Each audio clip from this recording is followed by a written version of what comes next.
everyone. It's Tabitha from the 11:11 Hour and Help Me Build My Business Australia. It's our awesome Tuesday night live, and we are super lucky to have Roy Emmett from Help Me Build My Business Australia. He's one of our moderators, but also he has a couple of businesses, Roy. Yes?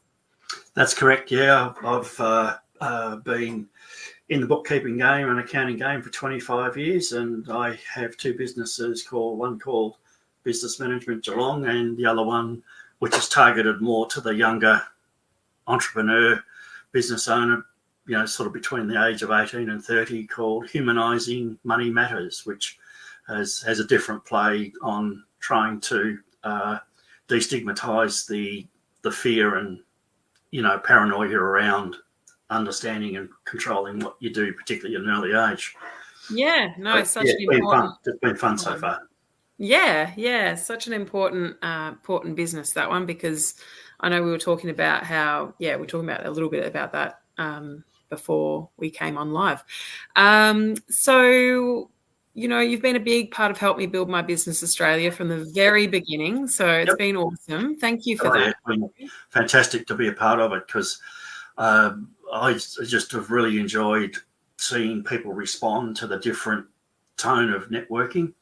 I think we sort of came up with a catchphrase that seems to pop up quite regularly around collaboration is better than competition. And, yes. And I think there always needs to be, particularly for people that work on their own, e.g. sole traders or perhaps partners that work remotely that aren't in the same office. Yeah. I think there is a need, like what Help Me Build My Business Australia is about. It's just a safe place to explore some of your concerns, anguish, and just get an empathetic ear. Like, it's great when someone puts up a message and says, okay, I'm doing this, I need support, and there'll be, 5 to 10 answers, within the half an hour. And that's amazing for a sole trader or a person working on their own, because that support is so critical for your mental well-being and stress. That's right. That's what I love about it. I know that a lot of people have also connected as friends. So I know myself, I've made some awesome friends from the group, and I know you have too, Roy. So it's been absolutely. Yeah. Look, it's great to bring people into it as well. Tabitha, like, the elements, going back to yourself 6 months ago when I noticed a different framing of messaging on with your business under your freedom to choose, and that empathetic tone was something that's always resonated with me. And it just, fortunately for me, just coincided with yourself and Sherry developing 11:11 and Help Me Build My Business Australia. And sometimes the universal ducks just line up at the most appropriate time.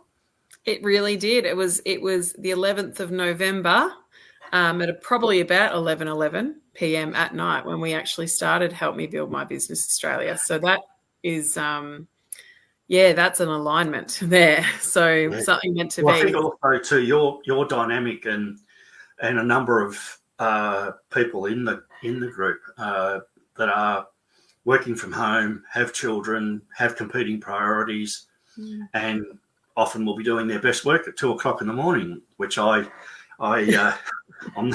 must admit my days of doing that are well and truly past. But it's phenomenal to see the energy that people have got, not just with yourself and Cherry, but there's a number of people that regularly contribute, and it's great to see their energy coming into that space to help other people.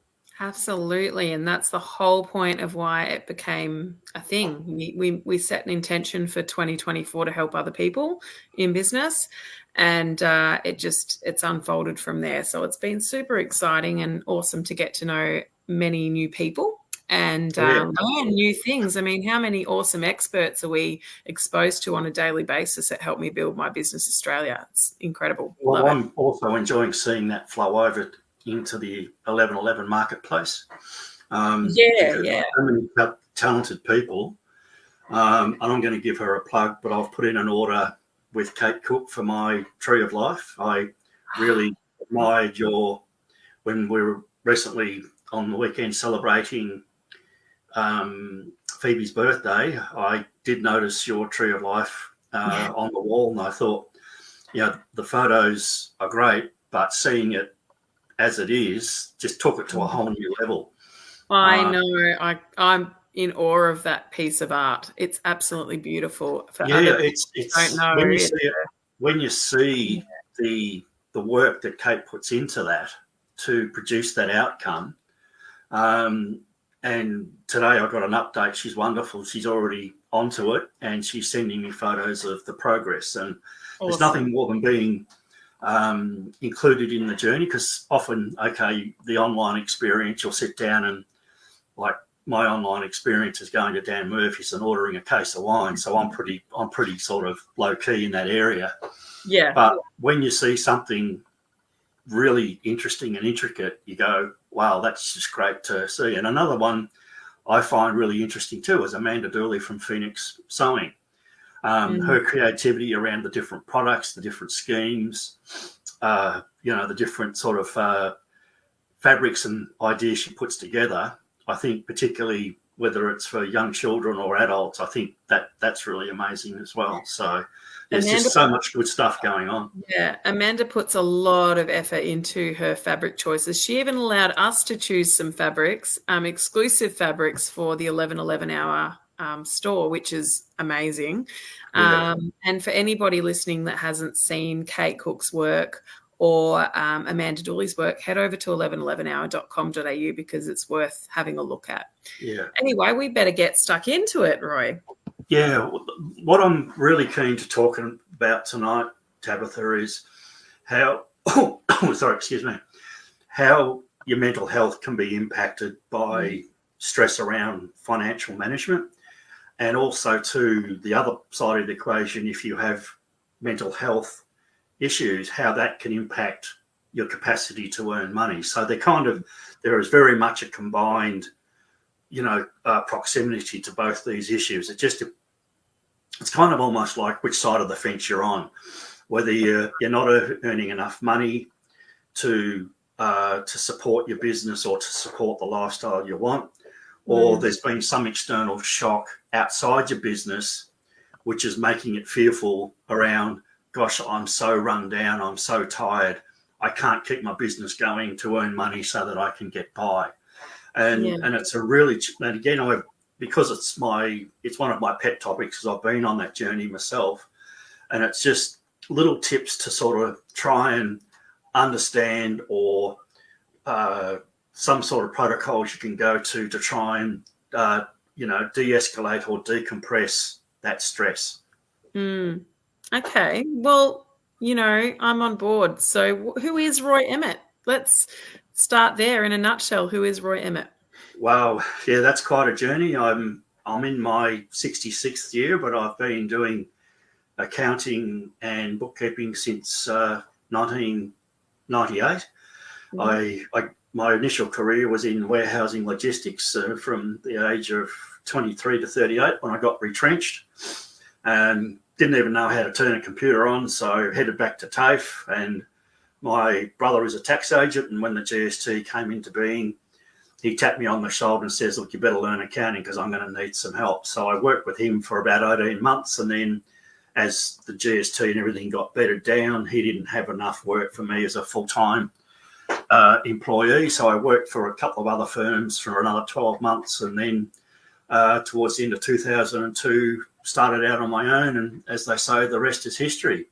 But more importantly for me, it's not just about the dollars and the service. It's that holistic approach. I like to be with my business and understand who clients are, who they are as people, not just looking at their bottom line and saying, okay, you're in good shape, bad shape, or you're treading water, because it can always be a reason why someone's not getting to where they need to be. And if you're just walking in and if someone's not in a great space mentally, and you start being critical of how they're going with their business, you could inadvertently dump a whole lot of extra stress on them, particularly if they're already flat and demotivated and disorientated about what their life looks like.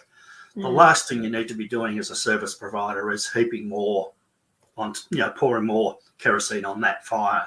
So I try and take a holistic approach and look at what their lifestyle choices are and look at what their business is giving them that choice around their goals and what they wish to achieve. That's right. Yeah, no, that's the best approach possible. As a business owner myself, I completely hope that most accountants and bookkeepers would take that kind of approach.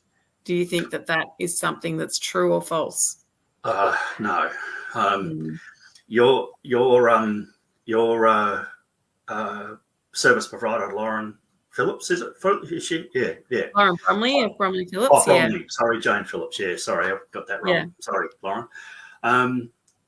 She's an exception. I think I would struggle to probably find another business owner that talks in such positive terms about their accountant. And Lauren obviously puts a lot of effort into that because she understands the value of that client relationship. What I see, to be honest, is the detriment of the new technology that's come in, the cloud-based softwares, because that's allowed accountants and bookkeepers to stay in their offices, so they don't go out on site. And for me, from 2002 to up to COVID, I was still going out on site. So I was in the business, I was working with the people, they understood what was going on. I think being remote, you become too clinical. It's a job, And I've heard clients complain, my bookkeeper does my head in because they'll phone at 6 o'clock at night when I'm trying to cook dinner and they want information. So you lose your bearings. You've got to have that sort of positioning and mindset to understand, okay, who's the client? If it's 5 to 5, can I phone them, or does it have to wait till the morning, or do I text, or do I email and let them get back to me? Yeah. It's too much. Some providers saying is, okay, that's a good question from Anonymous. I'll get to that in a sec. The elements of just understanding what your client's going through and what they want to achieve. Now, this is a really good question because not a lot of people, you can't be an expert in everything. And the first place you must start if you get a referral is to make sure that your accountant is reputable and he or she is registered with the tax agent's board. They have a license number, and that taxation board website will show any names that you should avoid, but particularly having the proper registration and compliance is a good place to start. But in terms of the next level, to me, is really a case-by-case situation. Is one, you've got to know, the other problem I've found with accountants often, you've got to know what questions to ask, because if you don't ask, you don't get told. So I would say communication and people that offer things rather than they wait for you to ask questions, because we're not the experts. We don't know. People might have a great business and have great cash flow, but what are the implications? How much tax do I need to pay? How much super? If I employ people, do I need to know about work cover? But the really underlying factor is to have an accountant who you feel comfortable with, trusting your financial well-being, not just for your business as it stands at the moment, but you want a relationship. So we'll take, you, Tabitha, in your early 40s, you're probably going to be working for probably the next 15 or 20 years. You want that relationship to work long term. And definitely. You don't want to, it becomes too much of a nightmare if you're chopping and changing accountants all the time. It's kind of like any friendship or business relationship. It might be a simple, I just got to like the person and I trust them. And then you've really got to educate yourself and understand what they're telling you, because there's a lot of businesses I've been associated or worked for over a period of time. They don't even look at their P&L or balance sheet. They just wait for the end of the year. As long as they've got enough money to pay for their flash car when their ego gets out of control, and they can give the missus an allowance for $600 to go and do the shopping. And oh my God, I've got to suddenly find 30 grand to pay tax. Where did that come from? So it's communication, compliance, understanding what you're being told, and understanding what your business records are telling you, and trusting the advice from that accountant. So it really is a case-by-case thing. It's very difficult to say a one-size-fits-all in this situation, unfortunately. From my own personal view, I really liked my accountant's approach. You know, she was very much personalized with me. It wasn't just, this is the general information you need. She asked me what our goals were. Yep. You know, that was a really important question. And I said to her at the very start of business, I remember the first conversation, it was in our home. She came to us and she asked me that question. And I said, if I can't buy a home after all this work that I'm about to embark on, or what we were embarking on or had been doing, I don't want to do this. So that is my absolute major goal. And what did I get? A home. I got to. Yeah. And that's an absolutely spot on example of what I was talking about. That Lauren has sat down with you. She's not focusing on just what does Tabitha need for the business.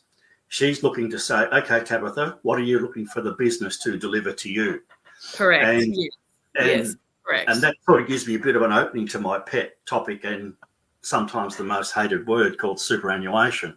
Oh, yes. Because the early part of running a great business and being profitable, yes, enjoy the rewards and reward yourself at the moment, but you really do need to think about what's going to be in the future. Like, I've known a couple of young guns in their 30s, and they're living for the moment, and because you're sort of bulletproof, you think everything's okay, and they tend not to listen to the accountant. Okay, if you've got profit, one of the most used tools is, can you make extra contributions to your superannuation?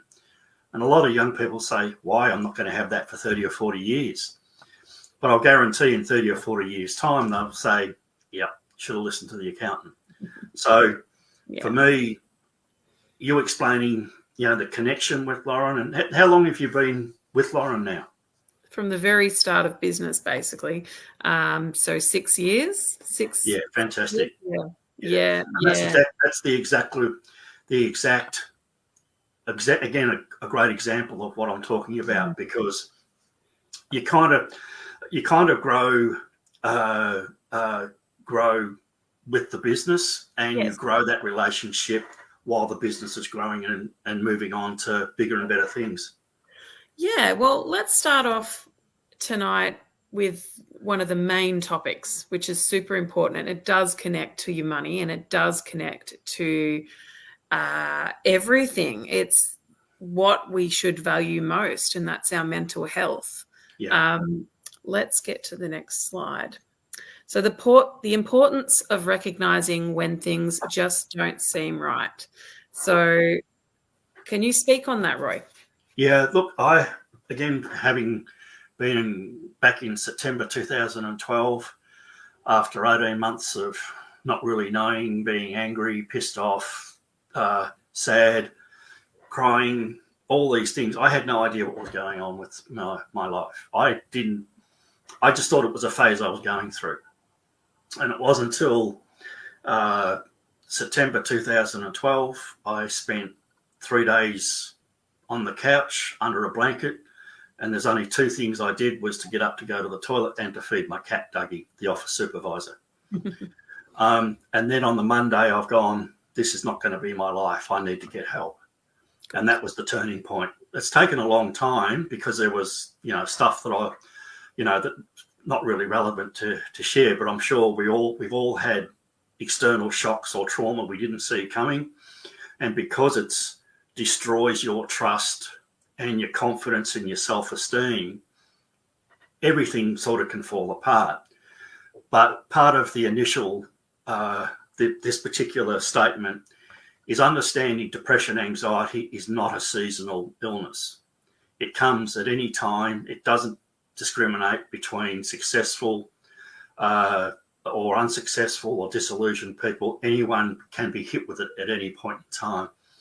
Like, it'd be great, we could go to the GP, like we get our flu shots and vaccinations, and then we feel great, we're covered and we're not going to get sick. But mental health is really about your mindset and your balance. And when that gets so disorientated, you really need to get into your GP, or even if you feel like you need help straight away, get a referral to a psychologist. But don't wait. Don't wait. Don't wait till you're almost collapsing and everything's falling apart around you. Some people say, yeah, I have to hit rock bottom and then I'll bounce back. I've hit rock bottom. It's not fun. You don't want to be there. So for me, absolutely, Jerry, very, very critical statement. Don't let yourself sink. It's really, things like suddenly you got no energy. You've lost passion. You're not interested in things. You don't want to go out, and you just sit and vegetate with your Netflix or your footy, and suddenly your friends start falling off. Then suddenly your relationships start to deteriorate. And for me, in that battle from when I first started to when I actually broke down, for me, it was everyone else's fault, what was happening to me. But I didn't understand the impact of that enough to go and get help. Yeah. And look, one thing that comes to mind for me is the importance of listening. So listening to yourself, but if you're somebody who is observant and you notice something different with a friend or a family member, to be there for them, listen to them, not talk to them, not necessarily barrage them with advice, but that's a really that's a great point to raise, Tabitha, because at different times when I've been, and strangely enough, it can be complete strangers or people you've known for a while, what I've had to learn is to say, because of my own experiences and know what's required to support through that painful and difficult time, is to say, you're getting into a space I can't comment on because I don't believe, I'm concerned that the answers that might come out, I can't help you with. You need to go and get professional help. And there's different levels. Like, it's just amazing. Like, for again, your function on the weekend, the camaraderie and the friendliness around your neighbours and people that dropped in, and it can be as simple as having a coffee and chatting for half an hour, and that's the advantage of not letting yourself sink to the bottom, because it just might be a friendly chat, or you meet someone you haven't seen for a while, and you talk about something totally irrelevant that you haven't spoken about for a squillion years, but you just get a spark to say, hey, that was a good event. I enjoyed that. So yeah, look, you really, particularly when you do identify and you have that awareness and observational skills to know someone's demeanor has changed, there's support to a level, and then you really need to say, look, at some point, and when you're in your gut, in your stomach, someone asks you a question, you go, well, really not sure I should answer that. That's the point you say, look, see your GP. They've got a standard test. They'll be able to tell you where your damn depression and anxiety is, and then they can put you on a path to recovery. Yeah.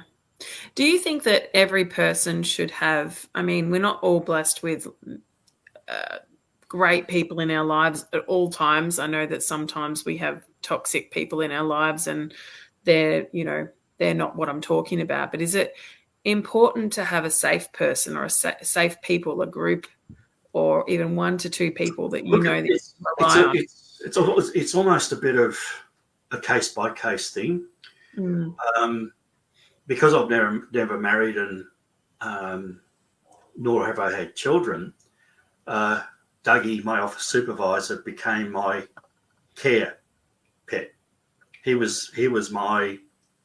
me something to do. I had to attend to him, his needs, clean, litter tray, food, and he was fine, but it just gave me something to do. And it's interesting. I often, in recent times, reflect back when I listen and talk to other people about their experiences where they've got a partner, they're married, they've got kids, and I'm suddenly tuning in. Gee, that's 4 or 5 relationships you've got to deal with, and still manage your own, dysfunctionality that's going on because of your mental health illness. So even though it wasn't a pleasant time for the 7 or 8 years I was under the care of a psychologist, I think I had a lot of space on my own to debrief and to decompress.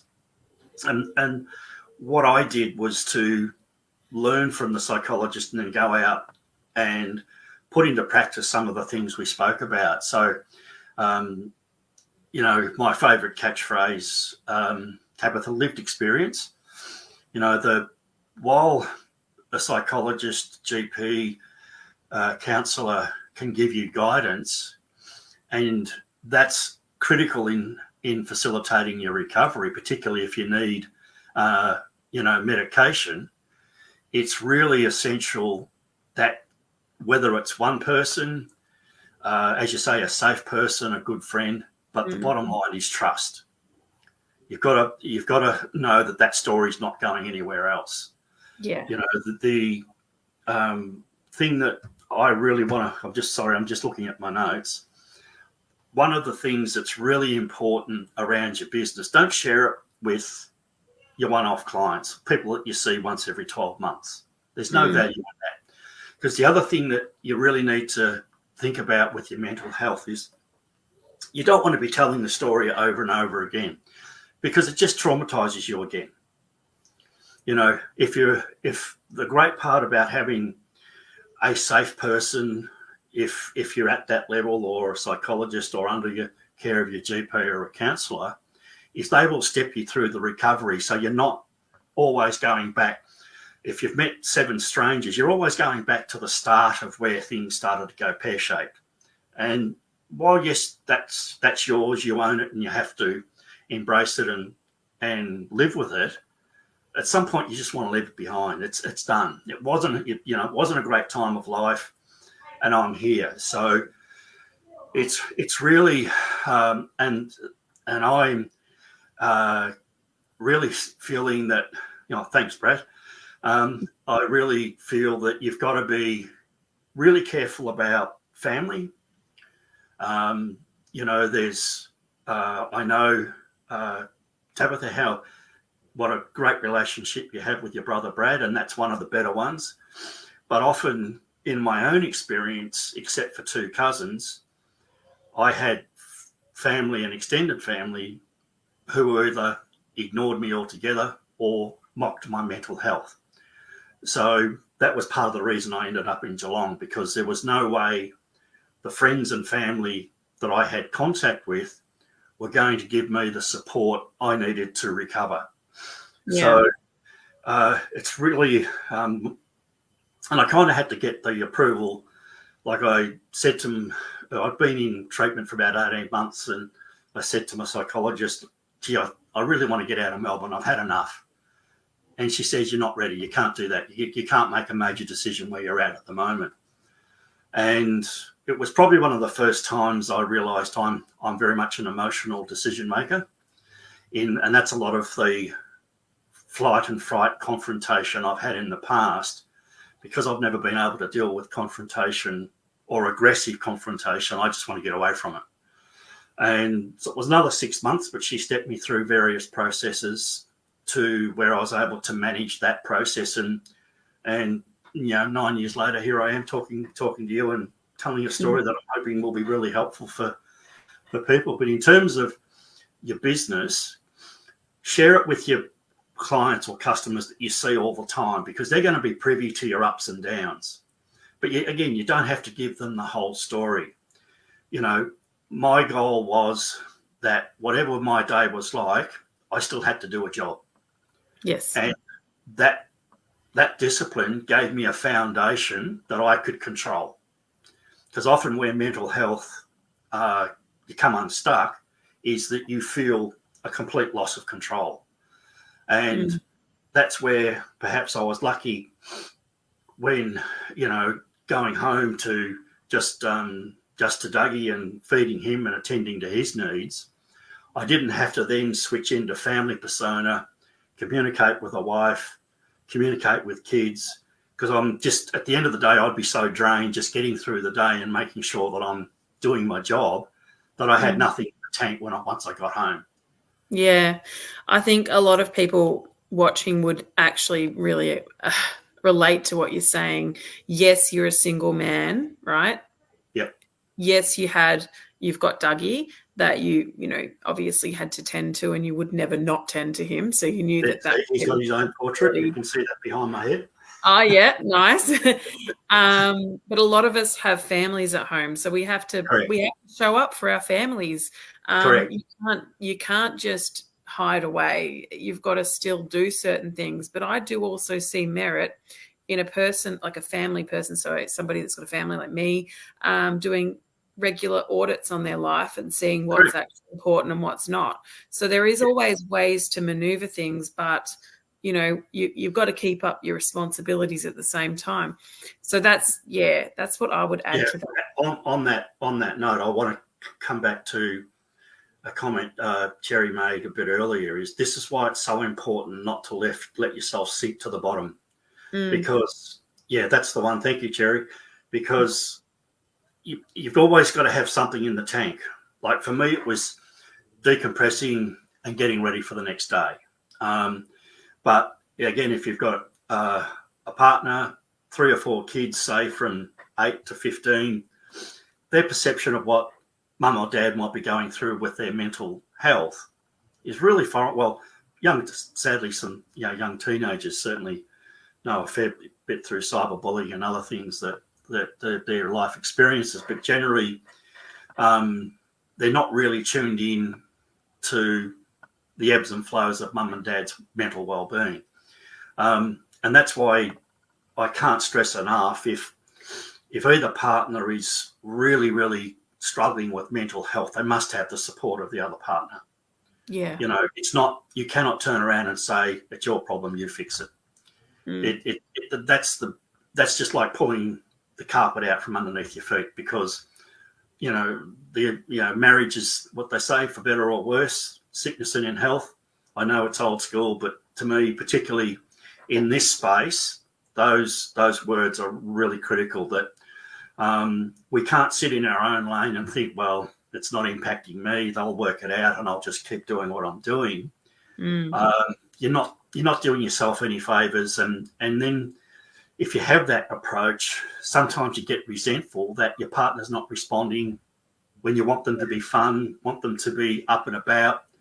If you're not tuned in to what they're going through, then the relationship becomes under pressure. And there's another element that starts to put you into, down the rabbit hole of the darkness of depression and anxiety. Yeah. So say you're a business owner and you are feeling like you're getting, it's getting quite bad, and you're struggling with different thoughts in your mind. Maybe you're really down on yourself or really anxious, or you've identified that you are struggling with depression. Yep. What would be, so your first tip would obviously to try and seek help. What if you're feeling like you're so isolated that you just, you're struggling to reach out and admit it, even like admitting it? Yeah, look, sometimes, and that's again the first 18 months or so of my journey was, what's going on? What do I need to do? So I kind of went from sort of here to here almost at the same time. I didn't really have that slow decline into it. I can't talk enough about awareness, Tabitha. If suddenly it, for whatever reason, let's basically explore if there's your business and your financial matters are the big trigger.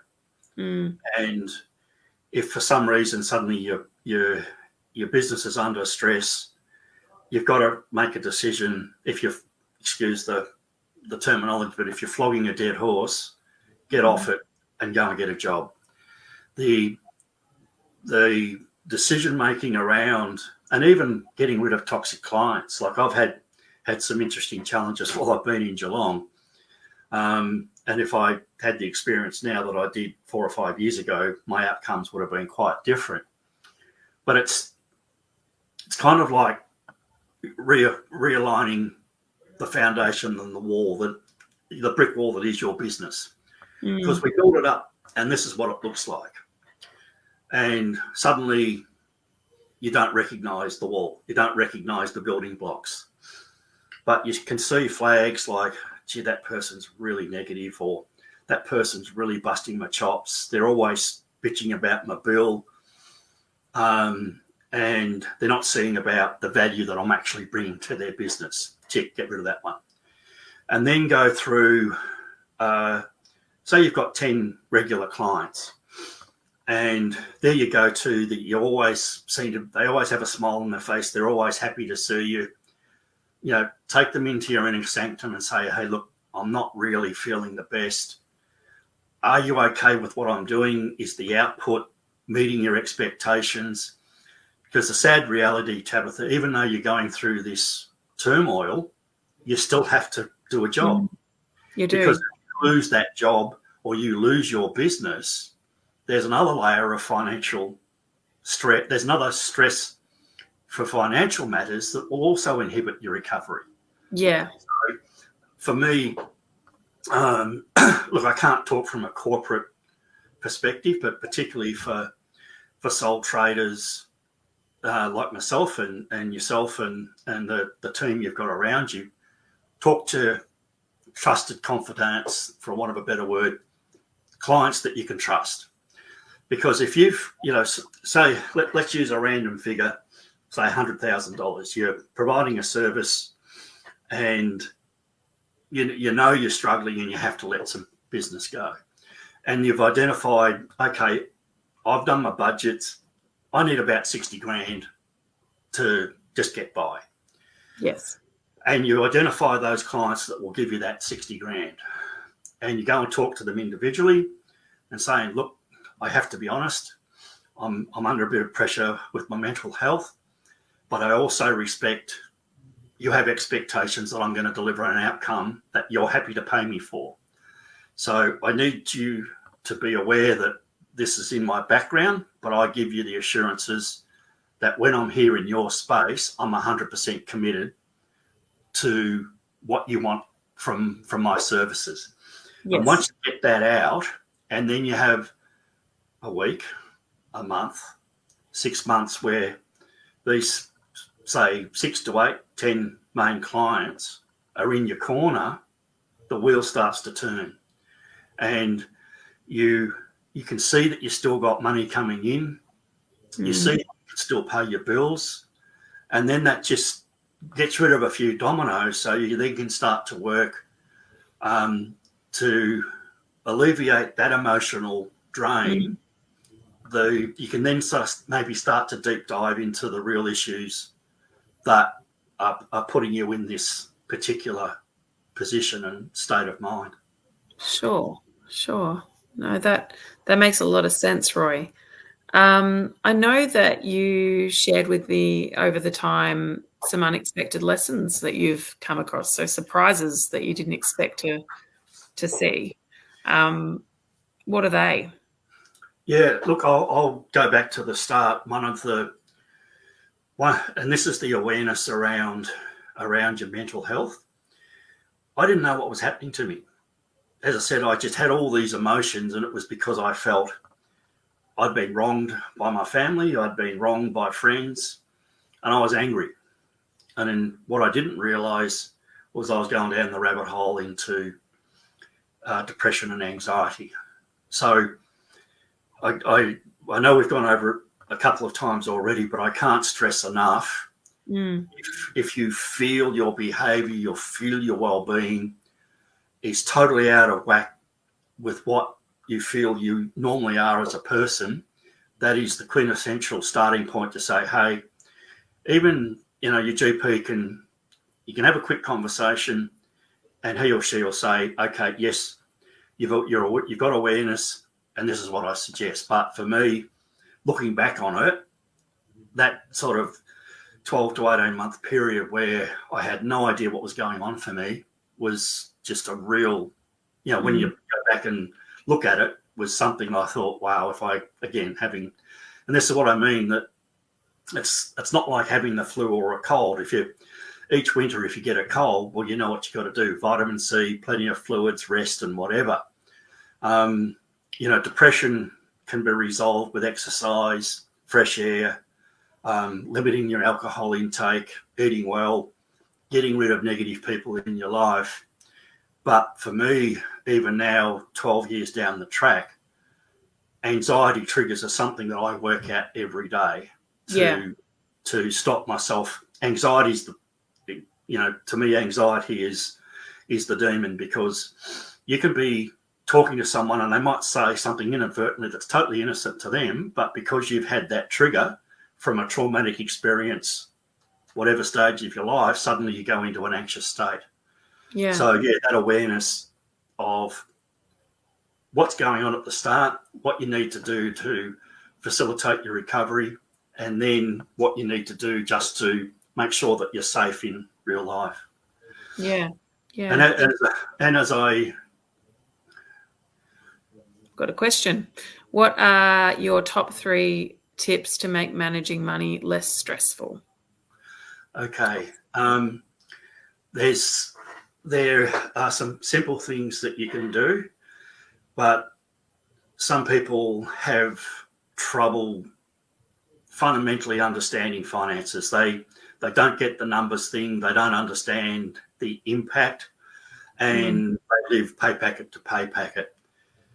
The first thing is that when you get to a certain point and you understand that you're not achieving your financial goals, you've got to work out what you're spending your money on in order to know what you need to change.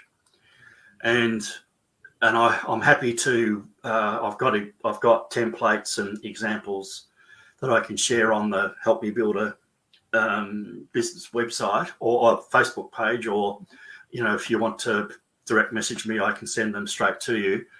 Is what I recommend to people, which is a great way to look at what you're doing, is to go to your bank accounts and download what's called a CSV file, which is just a data file for spreadsheeting. And then you can manipulate that into working out where your expenses are. Like you might have, say, 40 transactions and you spend it 10 different ways. So you have your description, the amount, and then the columns that say, living, shopping, entertainment, alcohol, whatever. So then you can just put all your expenses into those separate columns, and then you'll have a total at the bottom. So for that month, you know what you've spent and where you've spent it. And that's a really good exercise. I've done it at the advice of Roy, and it's really eye-opening because you think, oh my goodness, I didn't know that we spent that much on this particular thing. Yeah, look, we have a concept and we think, and this is part of the problem of cash disappearing, because everything's online and you don't actually physically see your cash. Like when I first started working, everyone got paid in cash, and then there was hell to pay when the wages started going into the bank accounts, because everyone cracked it that they're getting charged bank fees to withdraw their money. Yes. I think we've come a fair way since then. But a budget, I'll start that again. Understanding what you're spending and where you're spending it. Work out your financial goals, what you want to achieve. That's I like what you're saying, Jerry, because I found it really interesting when you get into that spectre of how you go about things. Yeah. You've got to understand what you're spending to connect to what your financial goals will be. And basically, at the moment, I think everyone needs to change and look at their spending habits until they're now talking November and even early next year before there's any interest rate relief. Yeah. So we're looking at another 6 to 9 months of high interest rates. And that could be life and death financially for some people.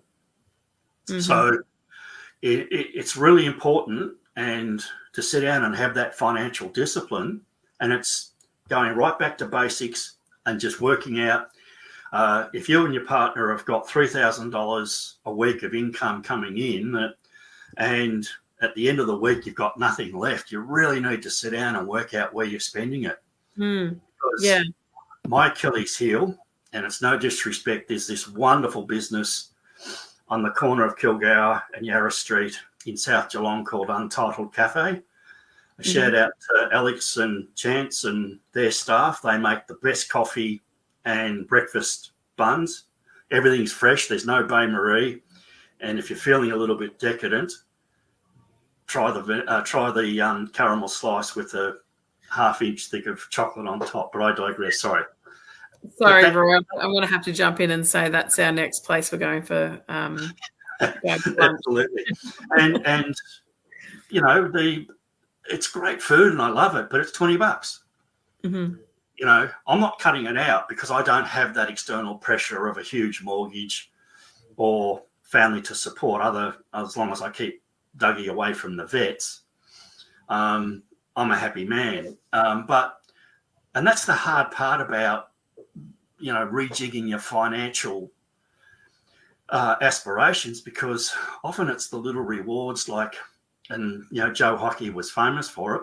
I love my smashed avocado for a breakfast on a Sunday morning, or a nice big breakfast where it's, you know, what I like to call a heart attack on a plate, but it's got bacon, mushrooms, fried tomato, scrambled eggs, you know, all those sorts of things, because there's reward for effort in what you're doing. But unfortunately, I really think that for 6 to 9 months, you've got to get back to looking at your budget, working out exactly where you're spending it, and then try and modify your spending. And just quickly to the other thing from a business perspective, and more so for sole traders, is to make sure that you have a separate account for your business income and a separate account to pay your business expenses out of, and a separate account to run your personal expenses. If you start muddling all that up, trying to do any sort of analysis is a nightmare. So for example, again, say you get $4,000 in for the week, and you know you've got to pay a subcontractor or stationery or whatever, and that bill comes to $1,500. Well, you move $1,500 across into your expense account, pay your stationery bill, pay your your internet bill, and so forth. And then you've got all your expenses in one bank account. So it makes that analysis so much easier if you're not using a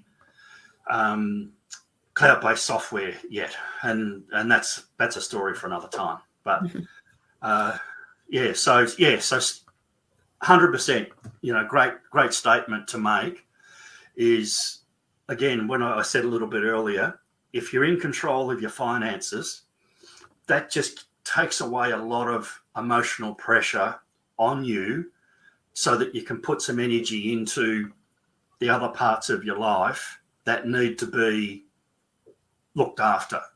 Yeah. And the thing that, again, that's really challenging is finding where to start. And this is purely accounting speak, and I know this probably will upset a few people, but getting your finances in order is the fundamental easiest part, because it's black and white. Money comes in, money goes out. So once you have your spreadsheet model or your software set up, you can look at your expenditure daily, weekly, monthly. So then, and some of these, so I do it myself. I've now got about 4 years of data of my personal expenditure. It freaks me out because there's two biggest expenses is my wine purchases and looking after Dougie. But hey, they're the essentials of life, aren't they? So yeah, they are in your world, Roy. yes, but to be quite serious, this is a great statement, Tabitha, because if we need money to be able to look at getting help from a psychologist or ongoing support from a counsellor, but the trouble is if your finances are all over the place, you're going to stress about spending that money, and then it just doesn't help you get where you need to be. Yeah. Oh, no doubt. Yeah, for me, that's a given. Strong mental health around the ebbs and flows of business, particularly, the current circumstances where interest rates are starting to bite. If you're a retail provider, all these things are just mounting up, that people, sort of the everyday man and woman on the street, and even their children, just don't have the excess, the discretionary spending that we had 12 months ago or even 18 months ago before these interest rate rises started to happen. Yeah. So I can't stress enough that your finances and your business, look after your clients that are good for you, good for your business. And even if it means, dropping back from 100 grand to 75 grand or to 60 grand, you have to do that because you need space to manage both, because without your business, you can't, it takes away your purpose. And a lot of people, and again, this is perhaps a conversation for another time, a lot of people actually put their identity into a business. And that's dangerous if your mental health or your business goes sideways.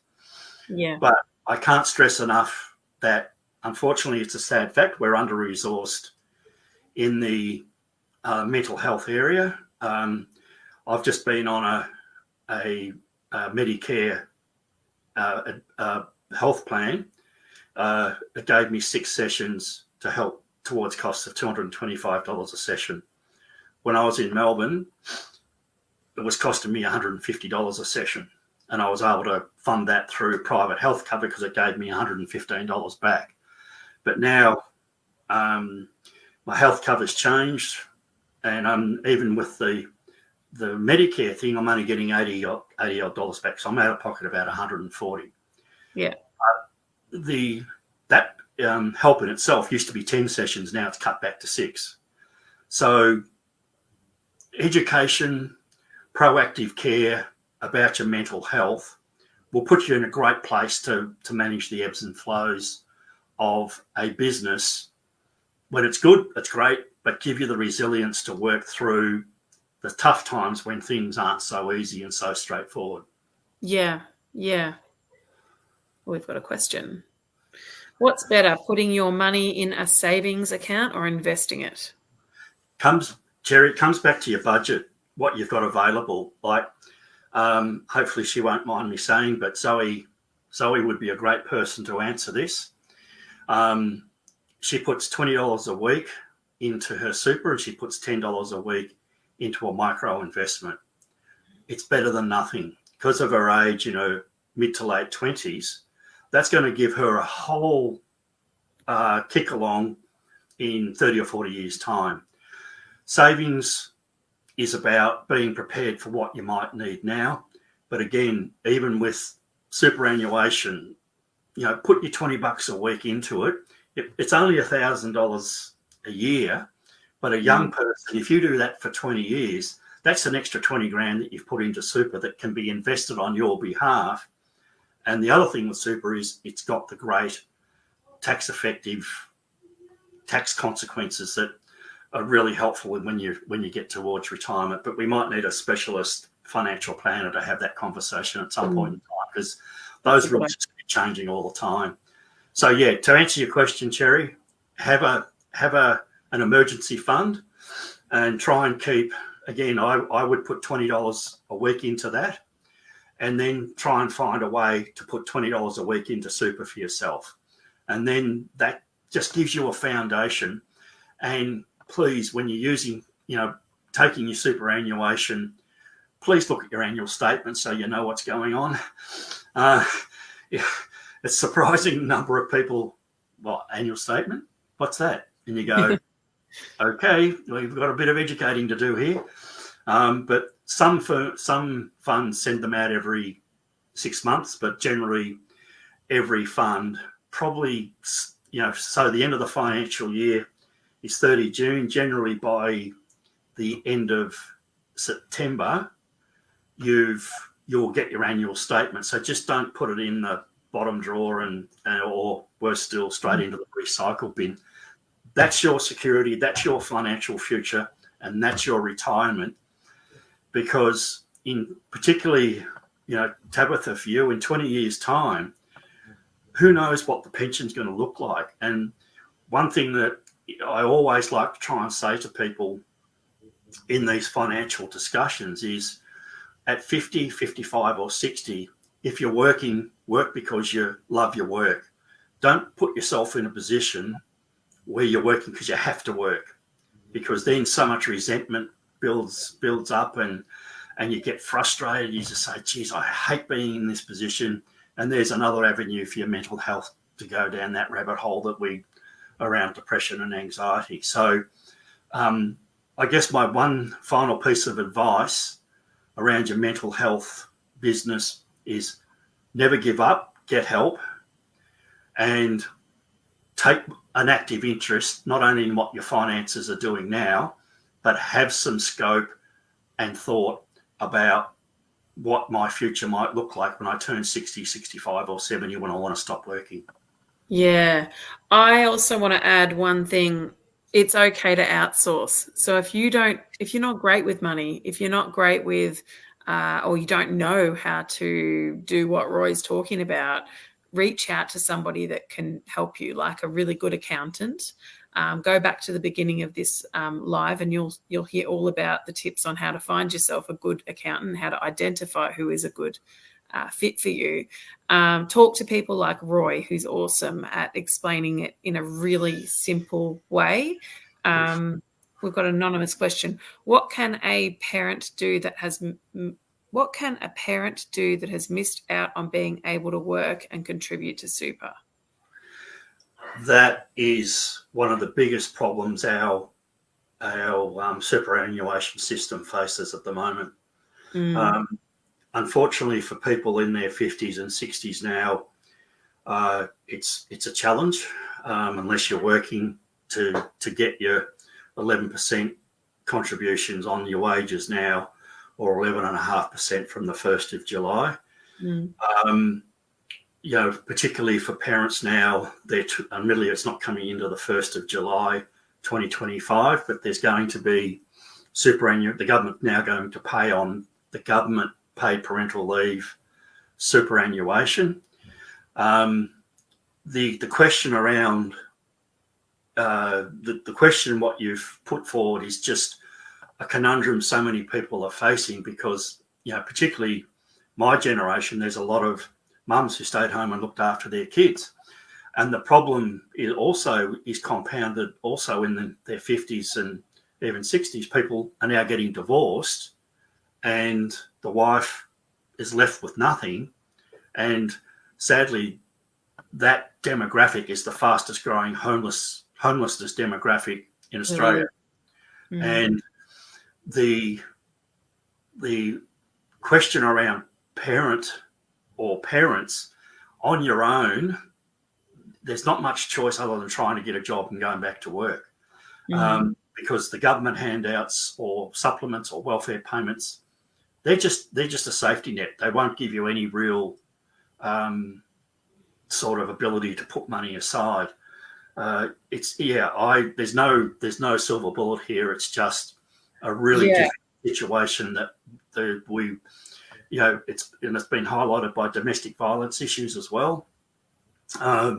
There's so much going on around this that's affecting women's ability to enjoy a fruitful and rewarding life just because they've chosen to be a stay-at-home mum.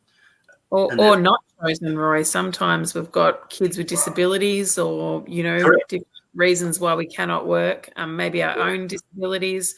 But I also think there's merit in thinking outside the box and getting yourself around people like what you'll find in Help Me Build My Business Australia, people that think Yes. outside the box, Yeah. people that aren't sort of stuck in their mentality, people that actually want to discuss and brainstorm with you and Correct. help you come up with ideas of how you can actually re-enter the workforce, whether it is your own small business, whether it is at home type role that you could take on with another company.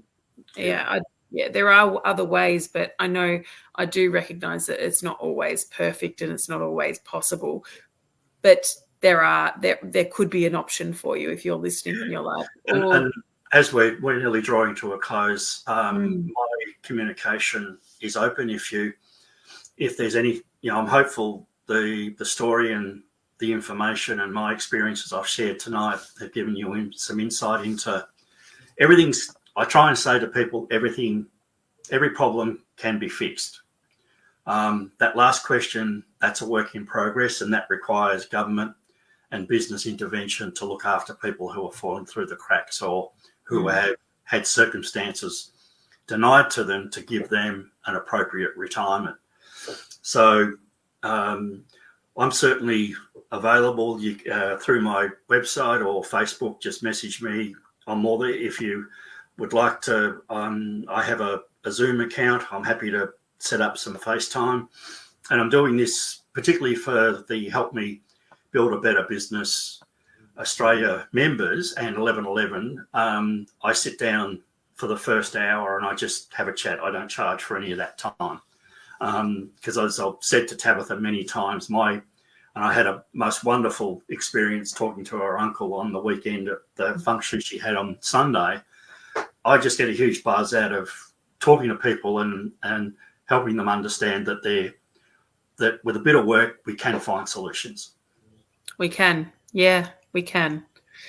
Well, as you can see on the screen, this is how we contact Roy. So if you have further questions for Roy or would like to connect with him and, share a bit of your own story, he's always open to have a chat with anyone. So Business Management Geelong is his business, or Humanising Money Matters is his second business. You can also find him in Help Me Build My Business Australia Facebook group. He's always around. He's posting some lovely comments, and you see the odd picture of Dougie as well. So anyway, thank you so much for joining us tonight. Thank you for absolutely. Pleasure to be able to share the experiences. Yeah, it's been awesome seeing the comments come through and seeing that everyone's got something really positive to say and uplifting and great questions and all that stuff. It's really good. Thank you for being awesome audience members. And if you haven't already, check out 1111hour.com.au. Now that website is, I have to give a big shout out, and I know she'll kill me for it, but Cherry has been working behind the scenes on that website solidly since we started. And it's been a while. It's been since January, and it's incredible. It's all about highlighting businesses like yours, people like you who have fallen into or have had this dream of having a small business and wanting to, grow something for their families or yourself, make your goals come true and all that stuff. There's some awesome stories, some really inspirational stories. There are people sharing their products on there. So, Kate Cook, for example, or Amanda Dooley from Phoenix Sewing, fantastic people. There's more. I feel bad not mentioning everyone's business. And all that, remember, it's a collaboration space. It's not a competition space. 100%. We're all there to help each other. Yeah, and particularly, this how this has evolved from a place of love and care and support from Tabitha and Cherry. And because we're closing on 1,000 members, and that's happened in around 6 months, is a testament to how much this sort of support's needed. So get your services out there, get your businesses on there. Reach out to people. Like if you need a particular service, just ask the question and people will respond and so forth. But again, thank you so much from my perspective, being able to put my story out there and experiences. And if there's some help that I can give you, always up for a coffee and a FaceTime meeting just to have a chat and see if I can give you some support and direction in what you need to do. That's right. And Cherry says it's built on collaboration like a circle. Absolutely. Absolutely. We're all here to help you. You can message me anytime. You can message Cherry anytime. You can message Roy anytime. We are more than happy to hear how we can help you, because that was our goal this year, wasn't it, Roy? To help people. Yeah, absolutely. So, we've put ourselves down.